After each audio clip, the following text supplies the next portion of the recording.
Bismillahirrahmanirrahim. Assalamualaikum warahmatullahi wabarakatuh. Salam sejahtera bagi kita semua. Yang terhormat Bapak Firdaus Wajdi, selaku dosen pengampu mata kuliah pengantar metodologi penelitian, serta teman-teman yang akan sama-sama menyimak materi yang akan kami presentasikan. Pada pertemuan kali ini, kami dari kelompok 11 akan mempresentasikan materi mengenai desain penelitian mixed method. Mohon partisipasinya dari teman-teman semua untuk sama-sama menyimak apa yang akan dipresentasikan oleh kelompok kami. Sebelumnya, perkenalkan anggota kelompok 11, yaitu ada Aminul Mujahidin, Muhammad Naufal Al-Ghifari, Eriudanti, dan Nadia Khairiyah Syah. Submateri pertama akan dijelaskan oleh Amir. Kepada Amir, dipersilakan.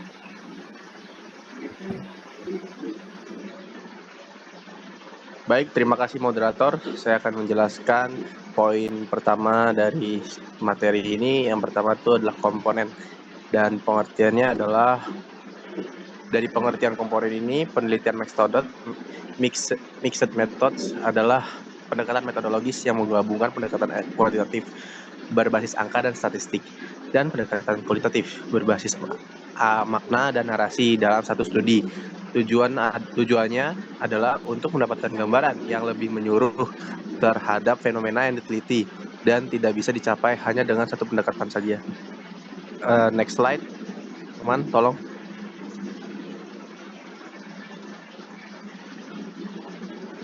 Selanjutnya ada konsep dasar dari komponen. Konsep ini konsep inti dari mixed methods adalah integrasi, yang artinya bukan sekedar menggunakan dua metode secara terpisah, tetapi bagaimana hasil dari satu metode memperkaya atau memperjelas dari hasil metode lainnya. Ada 4 tahap yang seharusnya terjadi di konsep dasar ini. Yang pertama ada tujuan integrasi, di mana memunculkan pertanyaan mengapa kedua metode perlu digabungkan. Yang kedua ada prioritas metode, yang memunculkan pertanyaan apakah keduanya sama penting atau ada yang melebihi dominan. Yang ketiga ada urutan mengumpulkan data atau biasanya bisa disebut apakah data yang dikumpulkan bersama atau bertahap. Selanjutnya ada waktu dan tempat integrasi, di mana memunculkan pertanyaan kapan dan bagaimana hasil dari dua metode tersebut digabungkan atau dibandingkan. Selanjutnya melaporkan hasil penelitian. Baik, terima kasih. Itu saja yang saya dapat sampaikan. Saya serahkan ke moderator. Oke, terima kasih Amir atas paparannya. Selanjutnya, submateri selanjutnya akan dijelaskan oleh Naufal. Kepada Naufal, dipersilakan. Ya, terima kasih moderator. Untuk materi selanjutnya yaitu kapankah penelitian metode campuran digunakan, yaitu pada saat proses penelitian menunjukkan bahwa data kuantitatif atau kualitatif secara parsial tidak efisien menjawab pertanyaan penelitian.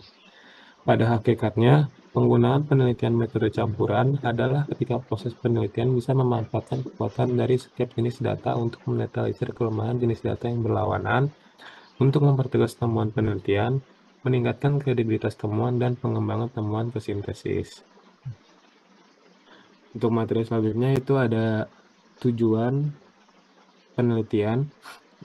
Secara mendasar, tujuan utama dari desain penelitian mixed method adalah untuk mendapatkan pemahaman yang lebih komprehensif, mendalam, dan seimbang tentang suatu fenomena penelitian daripada yang bisa didapatkan hanya dengan menggunakan satu metode kualitatif atau kuantitatif saja. Untuk tujuan-tujuan spesifik dari penggunaan desain penelitian mixed methods ini yang dikembangkan para ahli seperti Crasswell dan Planovac itu terbagi menjadi 5. Yang pertama itu ada triangulasi atau saling menguatkan. Ini adalah tujuan yang paling umum. Peneliti menggunakan data kualitatif dan kuantitatif untuk saling mengonfirmasi atau memvalidasi temuan. Jika hasil dari kedua metode menunjukkan kesimpulan yang sama, maka kepercayaan terhadap hasil penelitian menjadi jauh lebih kuat. Yang kedua ada komplementaritas atau saling melengkapi. Tujuannya adalah untuk menggunakan satu metode untuk menjelaskan, mengilustrasikan, atau memperkaya temuan dari metode lainnya. Satu metode memberikan gambaran umum, sementara metode lain memberikan kedalaman dan konteks. Lalu yang ketiga ada pengembangan atau development. Tujuan ini bersifat sekuensial atau berurutan. Hasil dari satu metode digunakan untuk membantu mengembangkan atau menginformasikan metode berikutnya. Yang keempat ada inisiasi atau menemukan hal baru.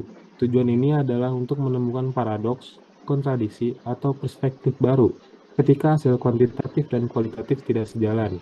Ini justru bisa memicu pertanyaan penelitian baru yang lebih mendalam. Lalu yang terakhir ada ekspansi atau memperluas cakupan.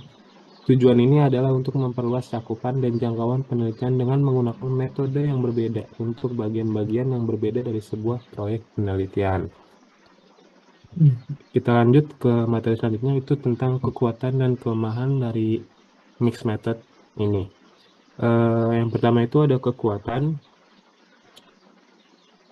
Kekuatannya terbagi menjadi 6. Yang pertama ada pemahaman komprehensif dan holistik. Ini adalah kekuatan utamanya. Dengan menggabungkan angka kuantitatif dan narasi kualitatif, peneliti bisa mendapatkan gambaran yang utuh untuk menjawab pertanyaan apa, sekaligus mengapa dan bagaimana. Yang kedua ada validitas dan kredibilitas lebih tinggi.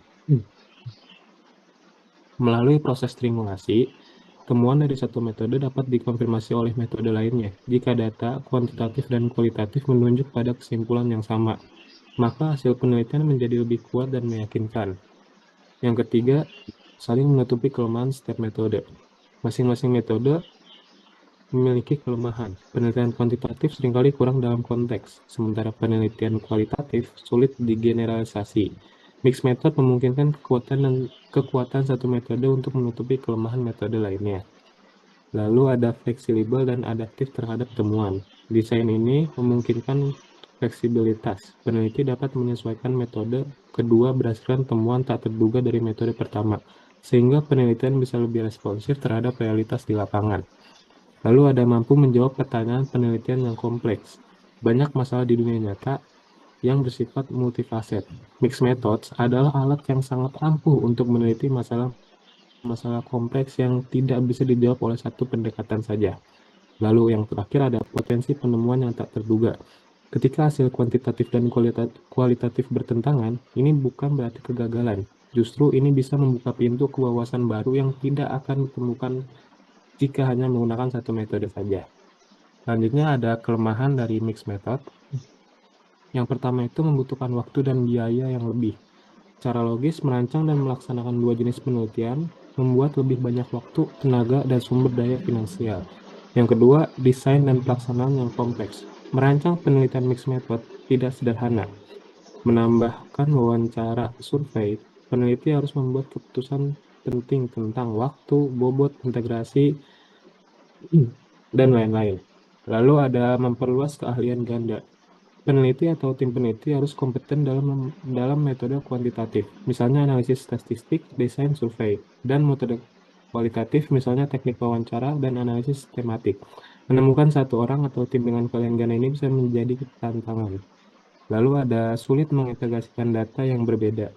Ini adalah tantangan metodologis terbesar. Bagaimana cara Anda secara bermakna menggabungkan angka dan statistik dengan kutipan dan tema negatif? Jika tidak diintegrasikan dengan baik, hasilnya hanya akan menjadi dua laporan terpisah yang disajikan berdampingan, bukan sebuah laporan mixed method yang koheren. Lalu ada hasil yang bertentangan bisa sulit diinterpretasi. Meskipun bisa menjadi kekuatan, hasil yang kontradiktif juga bisa menjadi kelemahan jika peneliti tidak tahu bagaimana menafsirkannya. Lalu yang terakhir ada laporan bisa terlalu panjang untuk dipublikasi. Laporan penelitian mixed method seringkali lebih panjang dan kompleks. Beberapa jurnal ilmiah memiliki batasan halaman yang ketat, sehingga sulit untuk melaporkan kedua untaian penelitian. Ya, terima kasih. Saya kembalikan pada moderator. Terima kasih Naufal atas paparan materinya. Submateri selanjutnya akan dijelaskan oleh Nadia. Kepada Nadia dipersilakan.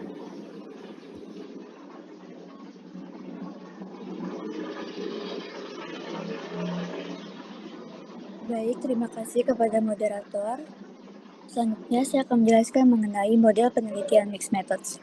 Seorang peneliti harus mengenal model metode penelitian campuran ataupun mixed methods karena dengan memahami jenis dan desain penelitian campuran yang ada, maka peneliti dapat dengan lebih tepat dalam memilih dan menggunakan jenis penelitian yang tepat bagi bidang dan topik yang ditekuninya.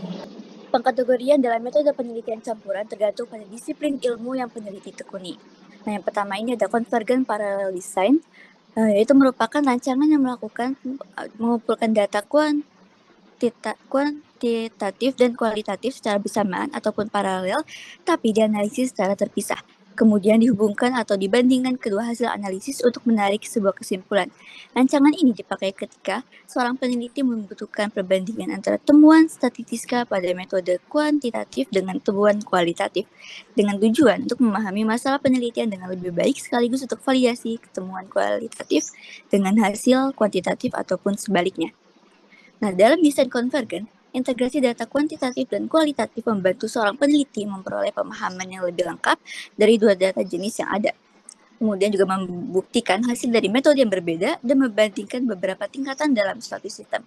Jadi secara singkat, tujuan dari konvergen parallel design adalah untuk saling melengkapi informasi yang tidak dapat dijangkau oleh satu metode penelitian secara tunggal. Nah, perhatikan gambar desain metode penelitian campuran paralel konvergen. Dalam pendekatan ini, seorang peneliti mengumpulkan data kuantitatif dan kualitatif secara bersamaan, menganalisis hasil kedua data tersebut secara terpisah, dan kemudian membandingkan hasilnya untuk melihat apakah temuan penelitian tersebut saling mendukung ataupun tidak. Asumsi utama dari pendekatan ini adalah bahwa data kualitatif dan kuantitatif akan memberikan jenis informasi yang berbeda. Yang dimaksud dengan jenis informasi yang berbeda adalah pandangan informan secara rinci yang didapat secara kualitatif dan skor pada instrumen penelitian secara kuantitatif. Hasil dari pendekatan kualitatif dan kuantitatif seharusnya menghasilkan sebuah kesimpulan yang sama. Boleh di next? Nah, kelebihannya itu ada sifat yang intuitif, efisien, dan cocok dilakukan dalam penelitian kelompok. Sedangkan tantangannya, seorang peneliti memerlukan usaha yang besar dan keahlian yang substansial. Yang kedua, adanya potensi masalah yang berhubungan dengan sampel dan ukuran sampel. Yang ketiga, tidak mudah untuk menyatukan dua set data yang berbeda. Dan yang terakhir, kemampuan untuk mengatasi hasil penelitian yang tidak sesuai antara jenis data. Next. Nah, yang kedua ini ada explanatory sequential mixed methods design. Merupakan penggunaan dua metode penelitian yaitu kuantitatif dan kualitatif dengan urutan ataupun sekuens sehingga setiap metode akan dilaksanakan satu persatu ataupun tidak bersamaan dalam dua fase penelitian yang berbeda. Nah, jadi explanatory sequential design ini adalah rancangan yang pada fase awal melakukan pengumpulan dan penganalisis data kuantitatif terlebih dahulu sebelum kemudian menindaklanjuti hasilnya dengan fase kualitatif.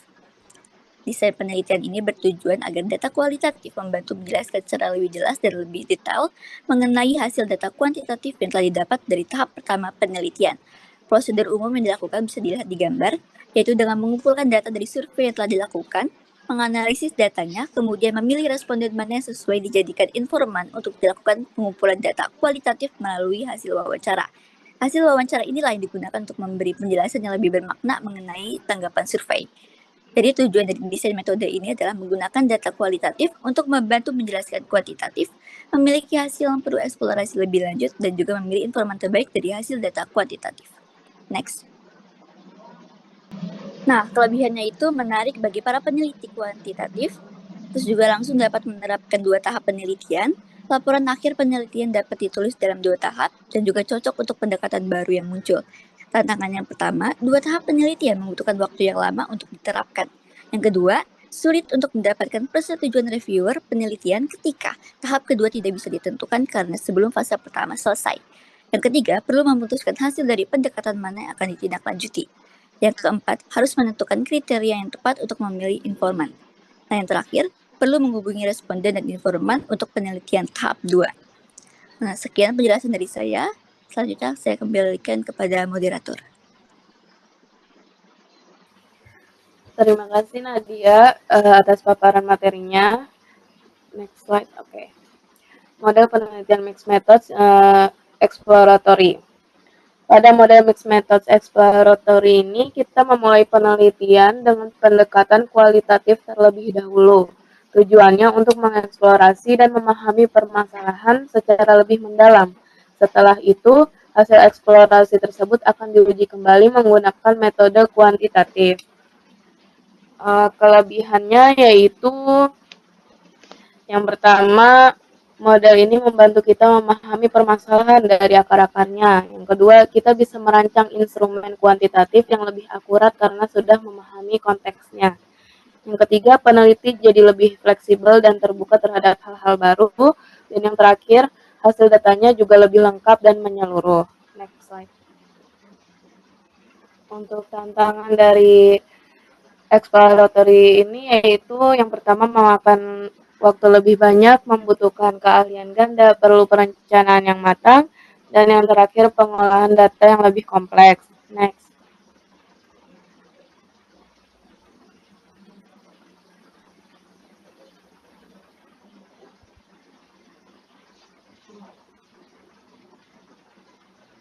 Nah, yang keempat itu ada mixed methods kompleks, yaitu mixed methods kompleks digunakan untuk penelitian yang lebih rumit. Metode ini menggabungkan pendekatan kualitatif dan kuantitatif dalam beberapa tahap atau jenis data yang berbeda, agar kita bisa memahami masalah secara lebih luas dan mendalam. Kelebihan dari mixed methods kompleks ini yaitu yang pertama, memberikan gambaran atau pemahaman yang lebih utuh dan menyeluruh terhadap permasalahan yang diteliti. Yang kedua, cocok untuk menangani masalah kompleks karena dilihat dari berbagai sisi atau sudut pandang.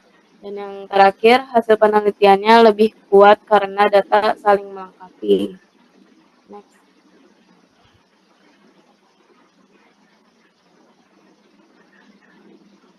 Tantangan dari mixed methods kompleks ini yaitu prosesnya lebih lama dan panjang. Yang kedua butuh keahlian tinggi, yang ketiga analisis datanya itu lebih sulit, dan yang terakhir membutuhkan banyak waktu, tenaga, dan biaya. Oke, selanjutnya ada kesimpulan yang akan dibacakan oleh Amir. Kepada Amir dipersilahkan.